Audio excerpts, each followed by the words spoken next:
Alright everybody, today we're going to try the head cam again. Definitely going to have a little bit of a learning curve getting used to wearing this. Keeping my head still is going to be the difficult part while I'm talking, and of course getting the camera angle correct is going to be difficult. I've tried again, and I was basically aiming it at the floor, so now hopefully we're somewhere happily in the middle. And the first video I did with this, we tried to do a look at cleaning my biofilter in my 29, and it didn't come out very well, and I think that was a shame. That was a good lesson to be learned from that. So today I'm going to do you one better, and we are going to look at the filter here on my T-bar tank. And if you will notice, you can see how the water is backflowing through the center here. So that means that not only are the filters in need of being changed, but the biofilters do as well. I don't know how well it's coming out on camera, but if you can see all of those little strands and stringy looking things that are flowing over, that's all the nitrifying bacteria that the water is flowing through. And of course all this white stuff is just some sort of fungus or something that's growing in there. I have that in a lot of my tanks. I don't really worry too much about it. I'm not really even sure what it is, to tell you the truth. Today we are going to pull these out though. We're going to get a look at what these biofilters actually look like and how dirty they are.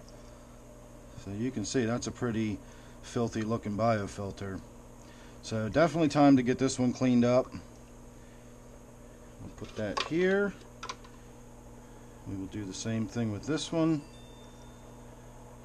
Again, very, very dirty and scummy. The water's having a hard time actually moving through it. We'll put that there.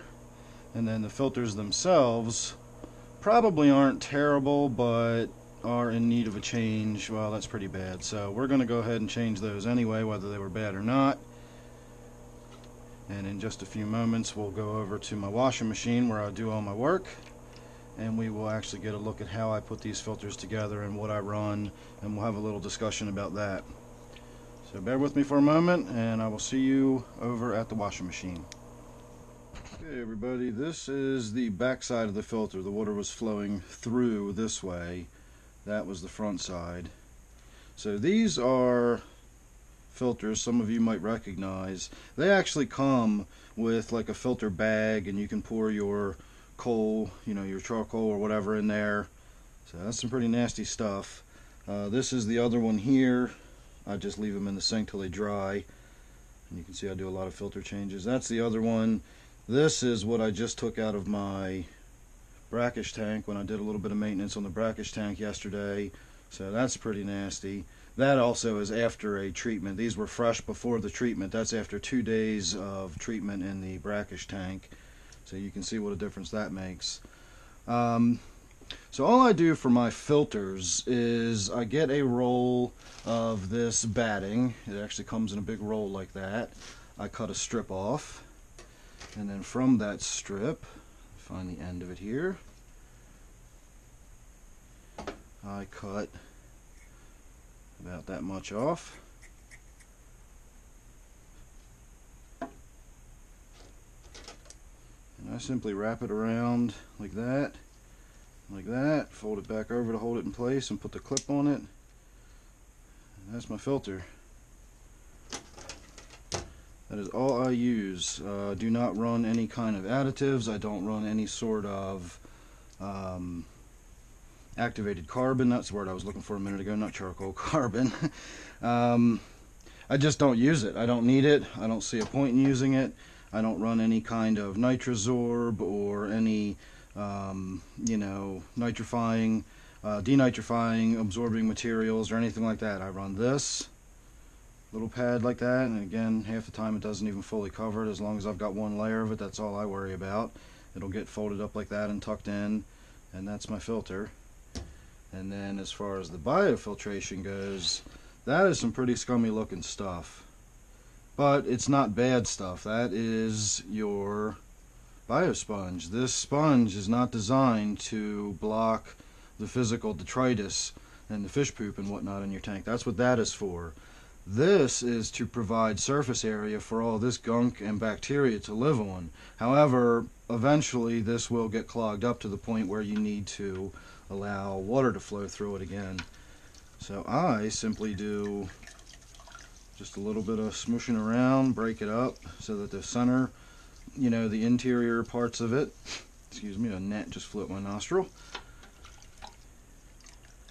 And once you can sort of tell, when you pick it up, you'll feel how quickly the water drains out of it. I can actually see some light shining through in certain places, but it still looks pretty gunky and nasty. There's still a fair amount of gunk on it.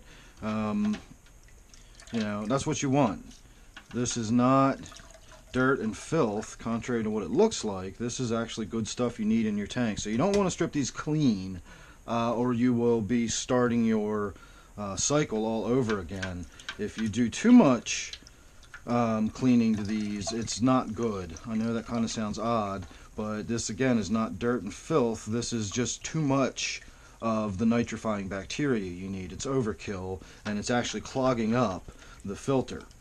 Again, remember, water has to flow through this filter, not over it or in front of it, but through it. And it can't do that when it's completely clogged with bacterial colonies. So, you know, just get in there, give it a little rinse, and I'm going to call that good. You can see how freely the water's just draining right through it. And now, the important part is we will have to maintain a very close eye on this tank for quite a while, about a week or so, just to make sure I'm not getting any ammonia spikes or any nitrite spikes. I always say if you ever make any big changes to your tank, keep an eye on it afterwards. If ever there was a big change you could make to your tank, it would be scrubbing out your biofilters like this. So the next step, we'll be back over at the tank, we'll put these back in, and we'll get a look at what the tank looks like afterwards. Alright, I apologize for the very poor lighting in this case. I am going to do this with both hands, so I can't hold the little flashlight I was holding the first time. But these filters simply slide into a groove in the back, and as long as both edges are pinched in that groove, it's fine. I always fold the bottom up to get that started so it creates a nice tight seal and nothing gets around it. So when you're putting these in at the same time, it's always good to get one started, sort of put them together, and then slide it down simultaneously. That way you're not tearing the filter, you're not getting anything caught or hung up on anything, and it keeps everything flowing freely as it's supposed to. So this is the one that's a little on the small side, but it will work once I get it started. And again, get it started. Make sure you put this in the proper way with the front side facing out. And I missed the little groove. Perfect. So we're done. That was my complete filter maintenance. Now someday I will show you, you have to actually pull this piece out and clean it out and get the impeller cleaned out, but that's very infrequently that you'll have to do that. So that was your basic filter maintenance. And as I always say, once you've done a little bit of filter maintenance, you will see a little bit of detritus and stuff blowing around in the tank for a little while, but that'll clear up fast enough. So there you go. Hope that was helpful to somebody. Hope that showed up a little better. I guess we'll find out once I get this uploaded. So stay tuned for more head cam. I think this can work if I sort it out and I get used to using it properly. So once again, let me know what you think about it, and look forward to your comments in the comment section below. Thanks again for watching. I'll see you real soon.